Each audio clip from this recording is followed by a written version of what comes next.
love the complexity of this art.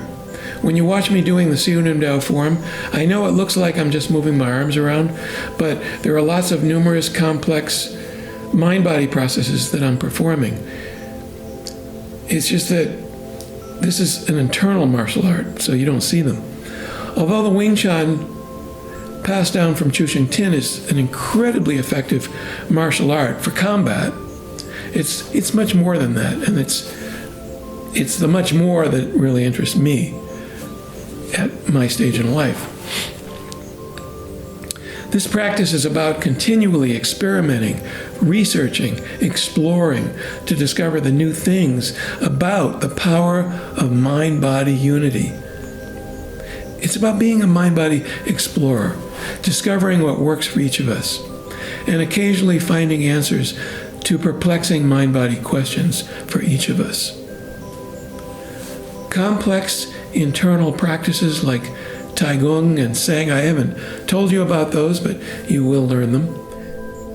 Unfortunately, they're not like buying a new app where you just buy it, download it, and install it. It takes a long time to learn these things.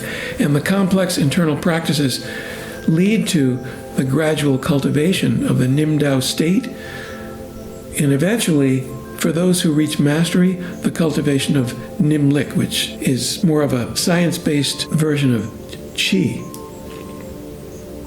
The Nim Dao state takes years of experimentation. Nim Lik requires a lifetime of committed practice, and even then, most only achieve a low level of it. Chu Sheng Tin had a high level of it. This practice involves patiently being willing to dwell in the unknown. Because of the way I teach, the unknown involves courageously staying with the full body experience of uncomfortable feelings. Most of us have various ways of not feeling things that we don't want to feel.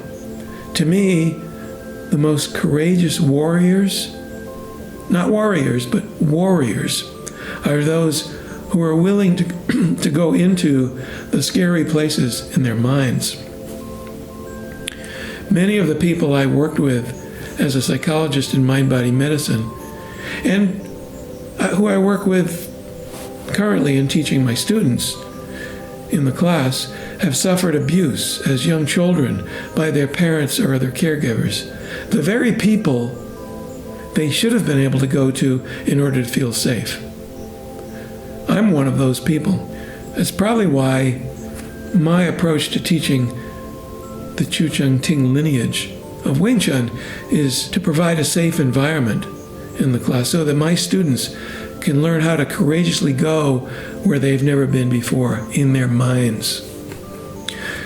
These places become accessible when we learn how to release the bodily tension that previously was used in attempting to suppress our unwanted feelings, things like shame, fear, rage, and all the other icky stuff that we don't want to feel. I am teaching a martial art, but my heroes are not cage fighters. My heroes are really my former clients and some of my current students who suffer with fierce inner demons. Yet they keep coming back week after week to engage in self-exploration. They courageously take risks, participating in class activities that clearly make them uncomfortable. Yet, they still keep coming back week after week. These are the students, these are the people who are my inspiration. Quite commonly, new students show up that seem to me to be so tense and afraid that I think, oh, I'll never see them again after this first class. A few years later, they're still in my class. And you know what? If you saw them in the beginning and you saw them now, you'd agree with me that they're unrecognizable because of the self-empowerment and self-compassion that they did. They did it. I didn't. I didn't give them that. They cultivated these skills since they first started. So, mindful Wing Chun, as I teach it, is about self-exploration, taking emotional risks rather than physical risks. For someone who is shame-prone or filled with self-doubt or self-loathing, and whose mind chatter is filled with self-deprecating thoughts, for those people, and I've been one of those people, it can seem like there is no safe place. Even when we're alone, it's hard to feel safe.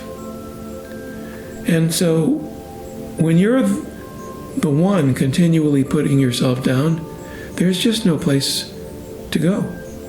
The only path to safety is the path through the very thing you're most afraid of. Going around harmful mind chatter with self-distraction, dissociation, avoidance only serves to guarantee more suffering. Whereas courageously allowing yourself to be fully present with your moment-to-moment experience in this class leads to self-compassion, self-empowerment, self-efficacy, self-valuing, and loving self-care.